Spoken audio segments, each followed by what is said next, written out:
Okay, let's unpack this. We're diving into the source material on someone whose professional life, I mean, it was shorter than a single presidential term. Yeah. Just 5 years in the spotlight, really. But his shadow, it stretches across, well, pretty much all of modern American culture, rock and roll, cinema. We are, of course, talking about James Byron Dean. It really is the ultimate Hollywood paradox, isn't it? Dean's life was so tragically short. Born in 31, died in 55. 24 years old. Just 24. And his profound impact, I mean, it was seismic on film, on pop culture. It rests almost entirely on just 3 major films. East of Eden in 1955, Right. Rebel Without a Cause, also 55, Yeah. and Giant, which actually came out after his death in 1956. And the power of just those 3 performances is, well, just undeniable. These aren't just, old movies people like. All 3 are considered so culturally significant, they're preserved in the United States National Film Registry. That's right. So our mission today, really, is to dig deep into the sources and try to move past that simple image, the 2-dimensional symbol of the moody teenage rebel. We want to understand the complex man behind it, troubled, ambitious, the specific details of his life that really fueled this enduring myth after his sudden death. And that legend, it started almost right away, largely because of the sheer intensity of those last 3 performances. Yeah. I think the initial hook into his legend, really, is his unique awards history. It speaks directly to the kind of monumental talent we're talking about in those roles. Tell me about those records, because this is where you really see the immediate cultural shock, the reckoning with his loss. Precisely. So James Dean was the very first actor in Academy Award history to officially get a posthumous nomination for Best Actor. That was for East of Eden, playing Cal Trask. The very first, officially. Officially, yes. Now, there was an actress, Jean Eagles, way back in the 20s, who got one, but it was sort of unofficial at the time. Dean really set the modern precedent. And then, incredibly, the very next year, he got a second nomination for his last role in Giant. Wow. Which means he's still the only actor in history to get 2 posthumous acting nominations. It's just unheard of, really, for someone whose entire lead filmography is basically those 3 movies. 2 nominations for 3 films. That really sets the stage perfectly, doesn't it? It tells you the genius was absolutely real, but the story was just brutally cut short.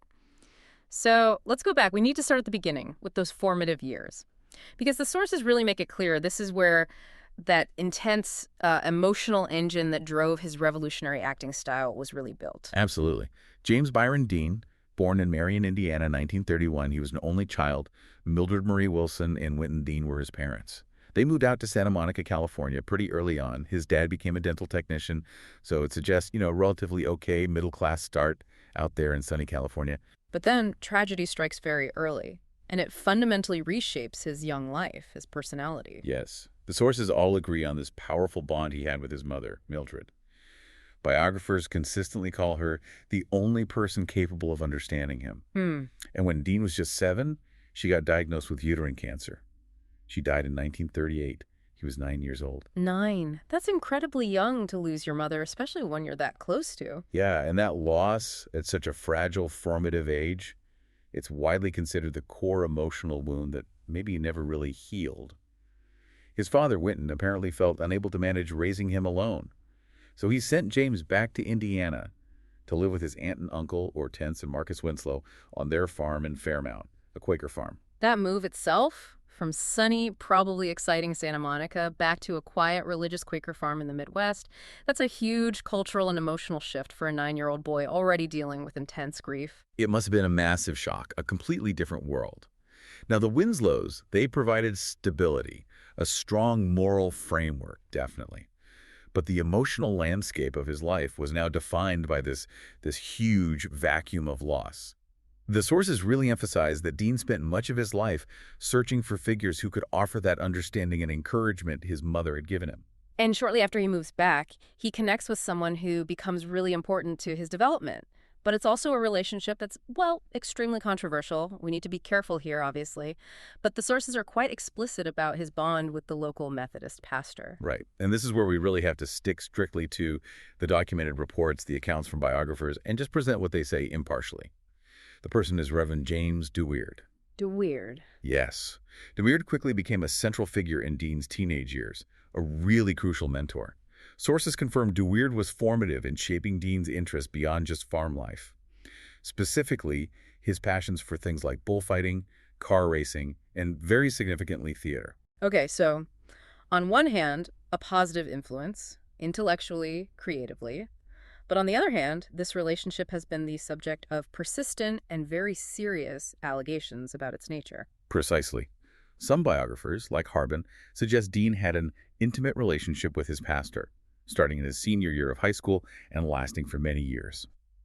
Another book, by Paul Alexander, alleges a specific sexual relationship. We have to mention these accounts because they're pretty foundational to how biographers later try to understand his complex sexuality and emotional needs. And layered on top of the claims about de Weird, there's another separate and profoundly disturbing report. It speaks to his vulnerability right after his mother's death. Yes, this narrative came out much later, around 2011. Several sources reported that Dean had apparently confided in Elizabeth Taylor while they were filming Giant. His co-star. Exactly. The claim was that he told Taylor he'd been sexually abused by a minister when he was about 11 years old, which would have been roughly 2 years after his mother died, right after he moved back to Indiana.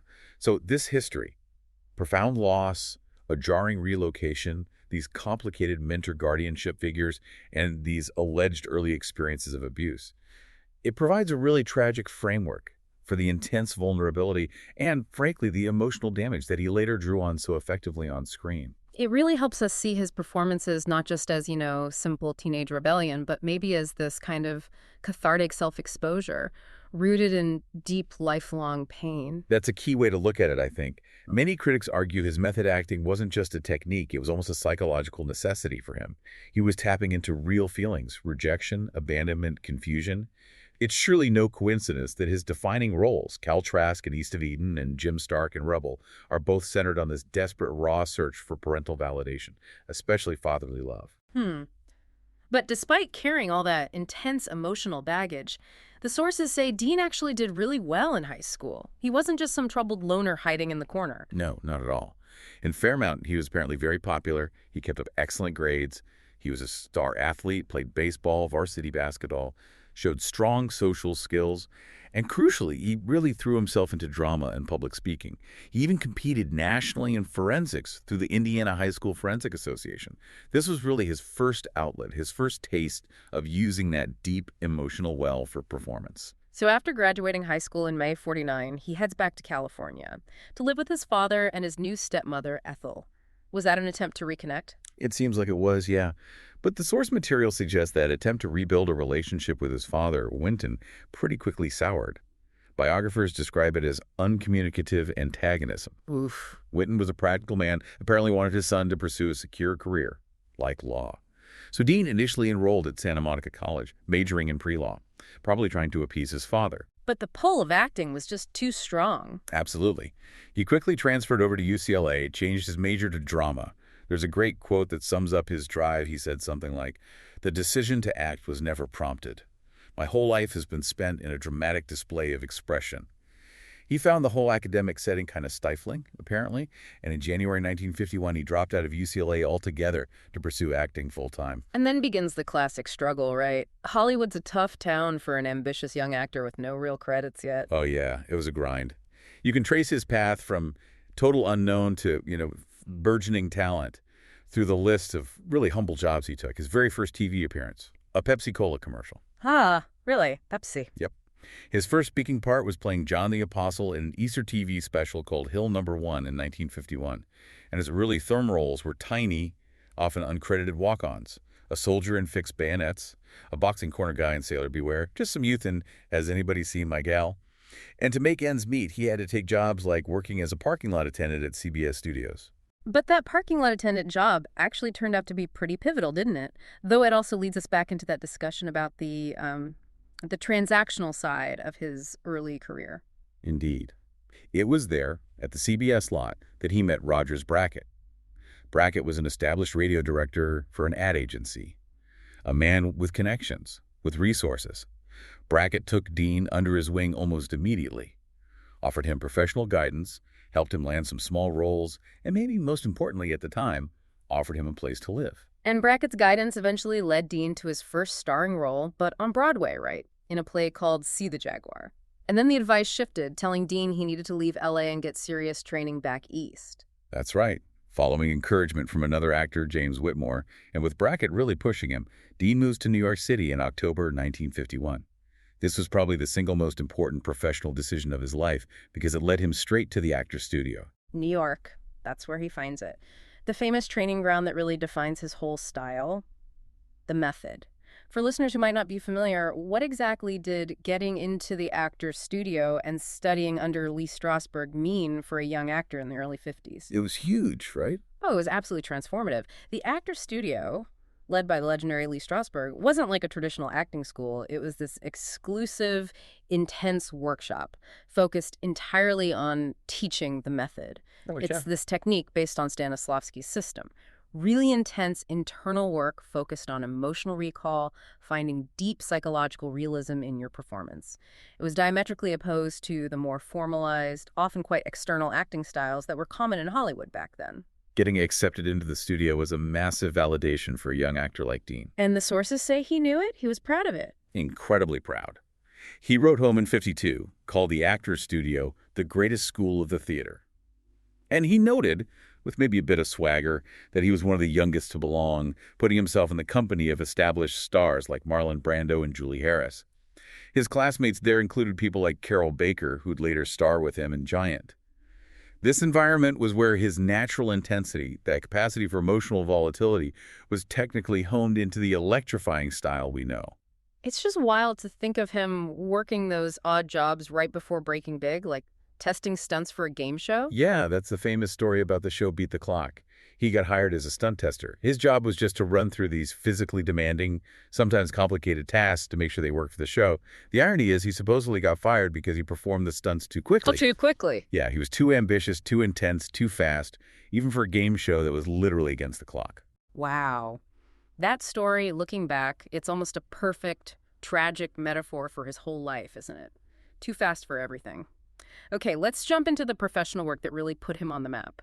But we have to pause on that crucial Broadway role first, the one that was the direct catalyst for Hollywood finally paying attention. Right, that would be his 1954 role in The Immortalist. It was an adaptation of Andre Gide's novel.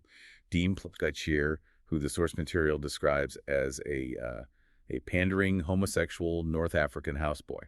That sounds like a complex, maybe even risky role for a young actor trying to make it back then. It definitely was. But the sources are really clear.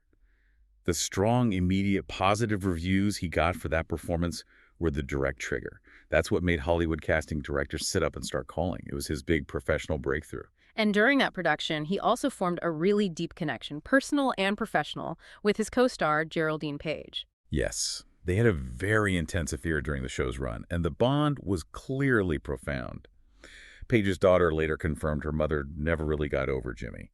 Page herself called them artistic soulmates, said the creative and emotional energy between them was just unique, which speaks again to Dean's ability to forge these incredibly intense, immediate connections that often blurred the lines between his personal life and his work. We see that pattern throughout his relationships. So the calls from Hollywood finally came, and the first major role he lands is East of Eden, directed by Elia Kazan, who already had a reputation for working brilliantly with method actors, right? He was looking for a specific kind of vulnerability for the character Cal Trask. Exactly. Kazan was searching for a Brando type, someone who could embody that deep internal conflict without relying on, old-fashioned acting tricks. The screenwriter, Paul Osborne, suggested Dean, who was still virtually unknown in Hollywood. The film itself takes John Steinbeck's massive novel and really focuses it tightly on Cal's story, this angst-ridden, often misunderstood son who's just desperate for love from his distant, very pious father. And we read that Steinbeck himself wasn't actually charmed by Dean personally, but he saw the casting was perfect right away. Yeah, that's a great little detail. Apparently, Steinbeck met Dean and found the moody, complex young man kind of difficult, maybe even a bit arrogant, but the novels reportedly said Dean was perfect for the part, precisely because he embodied that necessary internal struggle. So Dean got the role, flew out to L.A. in April 1954, and started shooting. And this production, East of Eden, this is where the legend of his method acting really takes shape, with those incredible raw moments that were often completely unscripted. Oh, absolutely. The defining thing about Dean's work in East of Eden is the improvisation. So much of what makes Cal Trask memorable was Dean's own invention, right there on set. You think of that unscripted little dance Cal does in the bean field when he's excited. Yeah. Or that almost fetal posture he takes when he's riding on top of the train boxcar after finding his mother. He just wasn't afraid to look strange or messy or vulnerable on camera. But the most famous improvisation, the one everyone talks about, happens when Cal's father, Adam, played by the very traditional, classically trained Raymond Massey, rejects Cal's gift. The $5,000 Cal earned speculating in beans. What was supposed to happen in the script? The original script direction was pretty standard. It just said Cal should run away from his father, angry and ashamed. You know, a typical reaction. A standard actor would have just followed the stage direction. But Dean, who Kazan was really encouraging to just live in the scene, he chose something radically different. And that reaction became instantly legendary. Instead of running away, Dean instinctively just lunged forward at Massey, grabbed him in this full, desperate embrace, almost like a child, and just started crying uncontrollably into his father's chest, begging for acceptance. It was this completely raw, physical expression of yearning. Sources say Massey, who was very old school, always stuck to the script, was genuinely shocked, just totally thrown by this emotional eruption. You can see it on his face in the film. Exactly. And Kazan, recognizing the absolute authenticity and power of that moment, kept Massey's shocked, almost paralyzed reaction and the entire embrace in the final cut. That single moment just perfectly encapsulates the themes that would define his whole short career, doesn't it? The misunderstood outcast, desperately craving approval, and that craving, that sense of being misunderstood, is exactly what the public latched onto immediately when the film came out. The reaction was visceral. The film was released in March 1955. It was the only one of his big three released while he was still alive. And even before the general release, Hollywood was buzzing. The gossip columnist Hedda Hopper wrote she couldn't remember when any screen newcomer generated as much excitement in Hollywood. He just embodied this new kind of messy, emotionally complex masculinity that resonated profoundly with the post-war youth culture that was just starting to emerge. That excitement meant the pressure was immediately on for the follow-up. Rebel without a cause. Did he move straight into that role? Pretty much, yeah. He quickly signed on for the lead role of Jim Stark. Another troubled teenager, this time moving to a new town, trying to find acceptance, dealing with clueless parents and dangerous peer pressure. If East of Eden focused on that intense tension within the family, Rebel sort of expanded that angst outward to the broader social world, the family of teenagers trying to figure out a world they felt totally alienated from. And the cultural weight of Rebel is just massive. It wasn't just a hit movie. It felt like it defined a whole generation. It absolutely cemented his image forever. The film is still cited constantly as this incredibly accurate, almost uncomfortable portrayal of teenage angst in the mid-50s. Young people identified so deeply with Jim Stark's restlessness, his confusion, his defiance, but also his vulnerability. It gave them a kind of visual language for their own feelings of being misunderstood by the adult world. Now, we mentioned earlier he got that second posthumous Oscar nomination for his final film, Giant. Did Dean consciously choose that role to try and break away from the rebellious teenager mold? Was he worried about being typecast already? Absolutely. The sources really indicate this was a very conscious, calculated career move. After the immediate success of East of Eden and knowing the kind of impact Rebel was likely to have, Dean definitely understood the risk of getting stuck in that one type of role. So he took the part of Jet Rink. Which was very different. Totally different. Jet Rink is this quiet, kind of resentful Texan ranch hand who strikes oil and becomes incredibly wealthy, but also bitter and isolated. Right. It was in George Stevens' sprawling epic drama, Giant. It was absolutely a way for him to showcase maturity, range, something beyond the sensitive teenager. And his commitment to the craft, to the method, was clear in how he physically transformed for that role, right? Okay. To show Jet Rink aging over decades. He was meticulous about it. To play the older, richer, much more dissipated version of Jet Rink in the later parts of the film, Dean actually dyed his hair gray. He even shaved some of it off to create a receding hairline. He also spent a lot of time on the actual ranch location, learning the specific mannerisms, the cadence of a West Texan ranch hand. This was way beyond what most Hollywood stars would do back then. It was total immersion. There's also that legendary and kind of chilling story about his very last scene shot on the set, the famous drunken speech scene. Right. The crew often called it the Last Supper scene, partly because it was Dean's final performance captured on film before his death, but also because of the setting, a big banquet. Jet Rink is supposed to deliver this rambling, incoherent, drunken speech at this lavish dinner held in his honor, and Dean, in his relentless pursuit of method realism, apparently attempted to deliver the speech while actually drunk. How did that work out? Well, the realism was maybe too real. Yeah. He mumbled so badly that the director, George Stevens, realized the dialogue was completely unintelligible, totally unusable for the film's soundtrack. So that entire speech had to be overdubbed later in post-production by another actor, Nick Adams, who had a smaller part in the film and was a friend of Dean's. It's literally his last moment on film, a moment of intense artistic ambition that kind of overshot the technical needs of making a movie. Wow. A testament to his intensity, but also another echo of that too fast quality. So once Giant wrapped, that was it. His film career was tragically complete. Before we get to the accident itself, we really had to spend some time on the man off-screen. Because the complexity of his private life, especially his relationships and his sexuality, seems absolutely fundamental to understanding the icon he became. Yeah, and I think the first thing we have to do is try to separate the narrative that the studio created around him from the reality he was actually living. He was a huge, valuable commodity for Warner Bros., and maintaining a certain public image was absolute non-negotiable in the Hollywood of the 1950s. Which meant basically suppressing anything that complicated the simple picture of the moody, heterosexual heartthrob. Exactly. The studio publicity machine was working overtime. Warner Bros. Strategically grouped him with other desirable young male stars, most famously Rock Hudson and Tap Hunter. They were constantly planting stories about his supposed romances with various actresses. The official line was that all three were highly eligible bachelors, but just too dedicated to their skyrocketing careers to settle down and marry. It was pure PR, aimed squarely at the female audience. But his private life, as documented by those who knew him best, paints a much, much more complicated picture, especially when you look at the accounts of his closest friends. Which source gives us the clearest window into that personal reality? I think the primary source here has to be William Bast. Bast was Dean's closest friend. They were roommates at UCLA, roommates again later in New York, and Bast wrote the very first biography of Dean after his death. He knew Dean intimately over those crucial last 5 years of his life, the entire period of his rise from unknown to superstar. And Bast's later writings, years after that first biography, shed much more light on the truth the studio worked so hard to hide, particularly about the transactional nature of getting ahead in his early career. Right. In his 2006 book, Surviving James Dean, Bast was much more candid than he could have been back in the 50s or 60s. He confirmed that he and Dean had actually been lovers one night during a trip they took together. And crucially, Bast was also the one who referred to Dean being Rogers Brackett's kept boy during that early struggle period. Brackett being the radio director who mentored him. Exactly. Bast even mentioned finding this, grotesque drawing Dean had made in a sketchbook, a lizard with Brackett's head on it, which really indicates the complicated, maybe even resentful nature of that relationship. It suggests a power dynamic where Dean was relying heavily on Brackett's resources and connections to get by.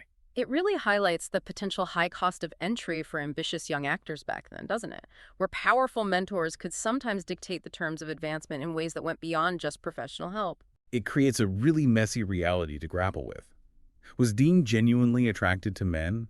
Or was he, as some critics like Joe Hyams later claimed, sometimes engaging in sex for trade to secure roles, guidance, maybe even just a place to live?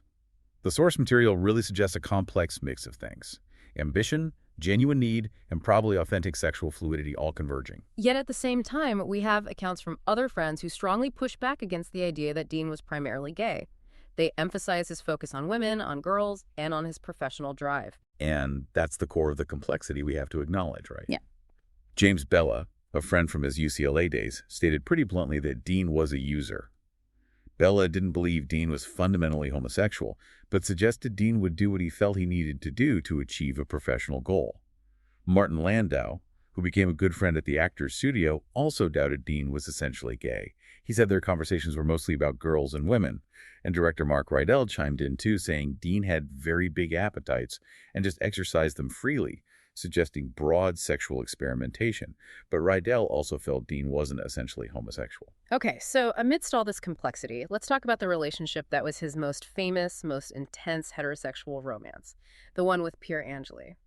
The sources make it sound less like a typical Hollywood affair and more like something out of a tragedy, like a mythic, star-crossed love story. It was incredibly intense by all accounts. Observers often describe them as being like Romeo and Juliet, together and inseparable. Dean met Angeli while she was filming The Silver Chalice on a nearby Warner Bros. Lot. They apparently formed this incredibly deep, immediate bond. They started exchanging pieces of jewelry as love tokens. What made this relationship seem different from his other, perhaps more casual relationships with women? It seems to have been the emotional depth, the shared vulnerability. Angeli spoke about their time together years later. She recounted these secret meetings they'd have in a little cottage out on the coast, sharing their deepest fears. And she even mentioned this mutual, highly romantic, almost morbid desire they shared to walk together into the sea, holding hands, as this ultimate gesture of commitment. Wow, that's intense. A profound level of emotional connection. What did Dean himself say about her that signaled this depth? He was quoted saying something beautiful about her. Everything about Pierre is beautiful, especially her soul. She doesn't have to be all gussied up. She doesn't have to do or say anything. She's just wonderful as she is, which really suggests he saw her as this source of genuine peace and acceptance, something he probably rarely found in his turbulent life. So, why did it end then? If the bond was that profound, what do the sources say was the real breaking point? Well, the external pressures were just immense, and ultimately they seemed insurmountable. Angeli's mother intensely disapproved of Dean, primarily because he wasn't Catholic and because he didn't fit her idea of how a proper young man should dress or behave. His casual style, his nonconformity were seen as totally unacceptable by her family. And the studio. Simultaneously, Warner Bros. Was putting immense pressure on Dean, telling him point blank not to get married. It would shatter his image as the ultimate available heartthrob.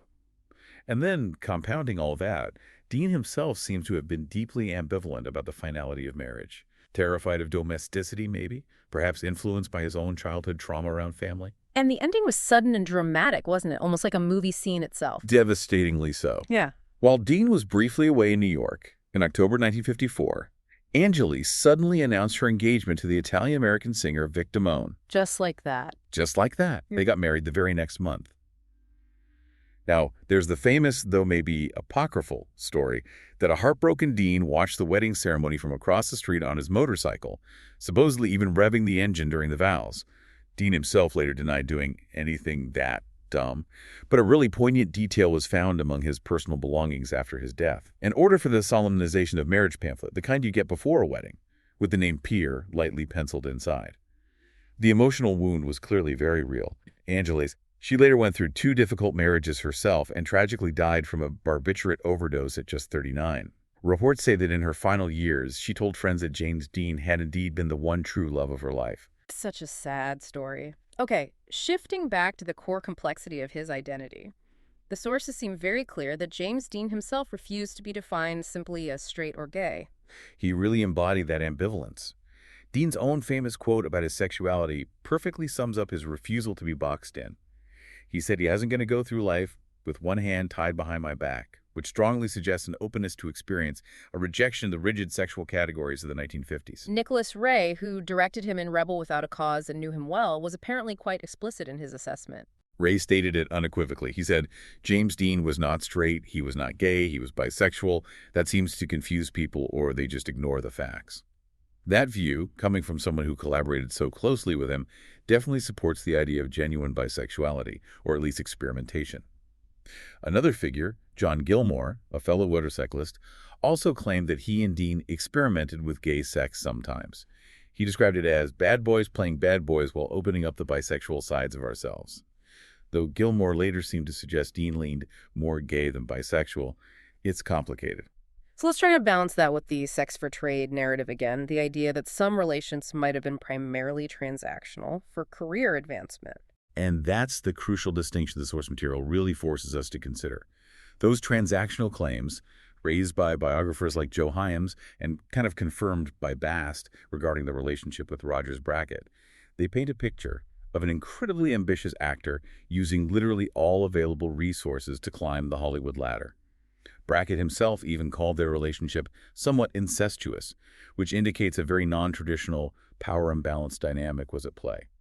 I think it's important to acknowledge that both narratives, genuine bisexuality and situational pragmatism, might have actually coexisted in Dean's life. He was clearly ambitious and he was clearly emotionally complex. Maybe they weren't mutually exclusive for him. Even Elizabeth Taylor, who became a close friend during the filming of Giant, added some nuance to this years later, didn't she? She did. Taylor apparently initially referred to him as gay in some conversations, but she later clarified that. She said she felt he hadn't made up his mind yet about his sexuality, and she specifically noted he was certainly fascinated by women, interested in their fashion, their hair, their complexity. So the overall picture that emerges from all these sources is one of restless exploration, a refusal to be pinned down by simple labels, and maybe this constant, sometimes desperate search for genuine connection wherever he might find it. This intense searching personality. It seems he often channeled that restlessness into very physical outlets, and for James Dean, the big one became high-speed auto racing. Oh, yeah. His interest in motorsport got really serious right after he finished filming East of Eden. In 1954, he bought both a Triumph Tiger T110 motorcycle and his first Porsche, a 356 Speedster. And he wasn't just some casual weekend enthusiast. He pursued racing professionally with the same kind of intensity he brought to his acting. And he was good at it too, right? What were his successes in that very short racing career? He was immediately good, yes. His very first professional race was the Palm Springs Road Races in March 1955. He won first place in the novice class and got second in the main event. This is a seriously impressive debut. Definitely. Then a month later in Bakersfield, he finished first in his class again and third overall. Sources say he even had ambitions of competing in the Indianapolis 500 someday, but his film schedule just made it impossible. Oh, of course, Warner Brothers, the studio, must have had strong opinions about their multi-million-dollar star risking his neck in race cars. Oh, they were vehemently opposed, absolutely hated it. His racing was put on immediate hold when Warner Brothers contractually barred him from all racing activity during the entire production of Giant. They cited insurance risks, understandably. But the moment filming wrapped in September 1955, the sources describe him as just longing to return to what he saw as the liberating prospects of motor racing. He clearly needed that adrenaline, that release. Which brings us to the famous car he bought right after finishing Giant, the infamous Porsche Spyder, nicknamed Little Bastard. That's the one. He traded in his Porsche Speedster for a brand new, much more powerful, much faster 1955 Porsche 550 Spyder. This was a highly specialized, lightweight racing machine. He famously had the nickname Little Bastard painted on the rear cowling. He bought it specifically to race in an upcoming event in Salinas, California. And the final drive, on that fateful Friday in September, was intended as preparation for that Salinas race. Exactly. On Friday, September 30th, 1955, Dean and his mechanic, a German man named Rolf Wütherich, set off driving the Spyder from Los Angeles north towards Salinas. Apparently, Wütherich had encouraged Dean to drive the car the whole distance rather than put it on a trailer to properly break it in before the race weekend.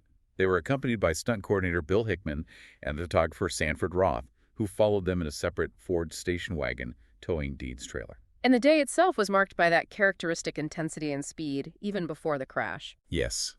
Just a couple hours into the drive, around 3:30 p.m., Dean got pulled over and ticketed for speeding near Bakersfield. He was going well over the limit. Hickman, following in the station wagon, got ticketed too. It just shows the mindset he was in, rushing, pushing the limits, eager to get to Salinas and get back to racing. And then, just a couple of hours after that speeding ticket, at the junction of two U.S. routes, the fatal collision happened. It happened around 5:45 p.m. Dean was driving westbound on U.S. Route 466, which is now State Route 46, approaching the intersection with Route 41. It's near the tiny town of Killam, California. At that intersection, a 1950 Ford Tudor, driven by a 23-year-old college student named Donald Turnipseed, was traveling east. Turnipseed began to make a left turn onto Highway 41, putting his car directly into the path of Dean's oncoming, very fast-moving Porsche. It sounds like the turn was so sudden it left Dean almost no time to react at that speed. The sources indicate he tried. He apparently shouted, "That guy's got to stop, he'll see us," and tried to swerve, maybe hit the brakes, but it was too late. The impact was devastating. Dean's lightweight Porsche slammed directly into the passenger side of the much heavier Ford. Dean was trapped inside the crumpled wreckage. He sustained numerous catastrophic injuries, the most critical being a broken neck. Turnipseed, the driver of the Ford, suffered only relatively minor injuries. Wütherich, the mechanic riding with Dean, was violently thrown clear of the Porsche and survived, though with very severe injuries. James Dean was pronounced dead on arrival at the Paso Robles War Memorial Hospital at 6:20 p.m. He was 24 years old. The news must have caused an immediate and just unprecedented sensation, especially since East of Eden had just made him a star, and Rebel Without a Cause was literally about to hit theaters and define a generation. Oh, the shockwave was immense. The news spread like wildfire through radio and television. It received massive coverage both in the U.S. and internationally within just 48 hours. The official coroner's inquest, held later, placed the fault for the accident entirely on Dean, citing his excessive speed as the primary cause. His funeral was held just 8 days later, October 8, 1955, back at the Fairmount Friends Church in Indiana. And the scale of the public reaction was just astonishing. His coffin had to be kept closed because his injuries were so severe. There were 600 mourners packed inside the church, but outside, an estimated 2,400 fans gathered during the procession. It signaled the immediate, almost instantaneous crystallization of his legend. The career was over in that instant, but the myth was truly just beginning. Let's shift now to that enduring legacy, the iconoclasm. What's the scale of his continuing relevance today, almost 70 years later? Well, in terms of official Hollywood status, it's absolutely cemented, right? He got his star on the Hollywood Walk of Fame back in 1960. In 1999, the American Film Institute ranked him as the 18th greatest male film star of Golden Age Hollywood. His 3 major films are preserved as national treasures. But the cultural impact goes so far beyond those official markers. It's maybe best summed up by one of his contemporaries, someone who recognized the kind of brutal advantage his premature death gave his image. You mean Humphrey Bogart's famous, maybe even prophetic assessment? Exactly. Bogart's quote is pretty biting, but it's also deeply insightful. He said, "Dean died at just the right time. He left behind a legend. If he had lived, he'd never have been able to live up to his publicity." And that just speaks volumes about the power of an unfinished story, doesn't it? It froze him forever in that perfect moment of defiant, youthful, and crucially untainted angst. He never got old, never sold out, never made a bad movie. And that image, that raw expression of what felt like real human behavior on screen, fundamentally influenced generations of actors who came after him. Absolutely. Yeah. The list of major actors who cite Dean as a primary influence is incredibly long and distinguished. Martin Sheen, for instance, said Dean's movies had this profound effect on his whole generation. He felt Dean transcended mere cinema acting. It became about watching human behavior. Sheen actually based his character, the charming but violent outcast Kit Carruthers, in Terrence Malick's classic film Badlands, explicitly on Dean's persona. And you see that direct line of inspiration continuing with contemporary heavyweights, too. Oh, definitely. Nicolas Cage credits Dean as the literal catalyst for his entire acting career. He said emphatically, "Nothing affected me, no rock song, no classical music the way Dean affected me in East of Eden. It blew my mind." And Leonardo DiCaprio has similarly cited Dean as one of his most important influences. He recalled being incredibly moved by Dean's performance in East of Eden, specifically noting Dean's vulnerability, his confusion about his entire history, his identity, his desperation to be loved. That performance just broke my heart. It's that deep emotional connection he forged. And that influence even travels globally. There's a star in Bangladesh, Salman Shah, who's often compared to Dean because of the parallels: short, prolific career, a passion for fashion and cars, and tragically dying young, also at 24. It really proves that emotional blueprint Dean created is somehow universal. It really does seem to be. But Dean's impact didn't just stay within the world of cinema. It bled directly into the development of rock and roll music and the whole burgeoning counterculture youth movement of the 50s and beyond. He was identified by cultural researchers like David R. Shumway as being a harbinger of youth identity politics. Yeah. He was arguably the first major icon that allowed young people to define themselves in opposition to the established adult norms. That's fascinating, especially since a film like Rebel Without a Cause didn't even feature rock music on its soundtrack, did it? No, it didn't need to. The film's whole aesthetic, the defiant attitude, the effortless cool, the leather jacket, the underlying vulnerability, it directly influenced early rock and rollers like Elvis Presley, Eddie Cochran, Gene Vincent. The trade magazine Music Connection once famously just called Dean the first rock star. He provided the visual template, the moody attitude.